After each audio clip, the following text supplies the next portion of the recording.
The stethoscope. It's the fashion accessory that medical influencers wear around the neck so you know you're watching a healthcare themed video. But believe it or not, it can also be used to listen to stuff. Let's get into it. Here's 3 things you might not have known about the stethoscope. So number 1, even though it is kind of synonymous with doctors and medicine, it's not just used by doctors. In fact, other healthcare professionals use stethoscopes all the time. Nurses use them, respiratory therapists use them, and I would argue that they even use it more than most doctors do.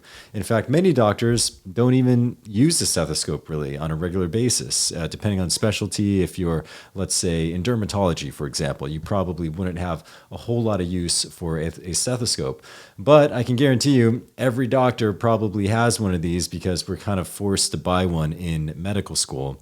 And then, we'll usually keep it around afterwards. But not all doctors will use this on a routine basis. I definitely do. In my specialty, internal medicine, I work as a hospitalist. So every day I'm listening to hearts, lungs, and abdomens. It's definitely a routine part of my day, but other specialties might not be the case. And I kind of alluded to this already, but you can actually use the stethoscope to listen to more than just the heart. It's probably most famous for listening to heart sounds, that little lub-dub, lub-dub, lub-dub that you hear when you listen to the heart.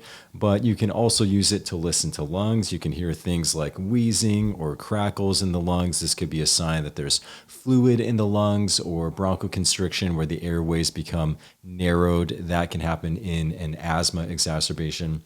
And you can even use the stethoscope to listen to the belly.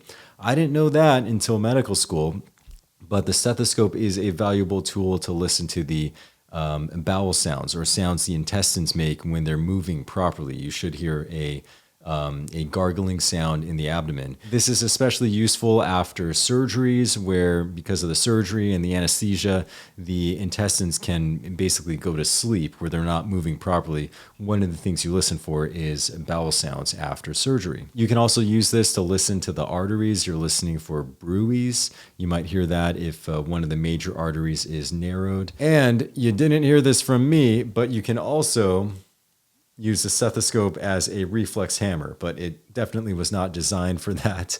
But it's heavy enough that you can actually elicit reflexes with a stethoscope as well. Okay, more facts about the stethoscope. Most of them have 2 heads in the front, a larger flat piece, and then a smaller area called the bell.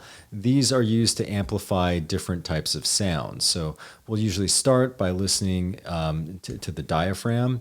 But then to hear low-pitched sounds like low-pitched heart sounds, you want to use the bell. So you can actually flip around to use the stethoscope for different things. And finally, one last thing about the stethoscope that I don't think a lot of people realize is that you don't even need it to listen to heart sounds or bowel sounds or lung sounds even. You can actually just put your ear right on a patient's chest or abdomen or back, and you can hear the different organ sounds just using your ear. But I'll be honest with you, that would be really awkward. And so I don't know about you, but when I go to see the doctor, I don't want the doctor putting his or her ear on my bare chest, right? I'd much prefer a stethoscope to be used. And so that's the beauty of this thing, is when you use it, you can stand about 1.5 feet away, and it just makes it a lot less awkward. And it does, to a certain extent, amplify the sound. So there is still some use to the stethoscope, even if we were to live in a world where personal space did not exist and you could just put your ear on somebody. But we don't live in that world, and I'm not upset about that. I don't mind using a stethoscope, to be honest with you. All right, so there you go. There's 3 facts that a lot of people, I think, don't realize about this very common device that's really become a symbol of the medical profession. If you enjoyed this video, feel free to hit the subscribe button there or check out another video here, and I'll see you guys next time.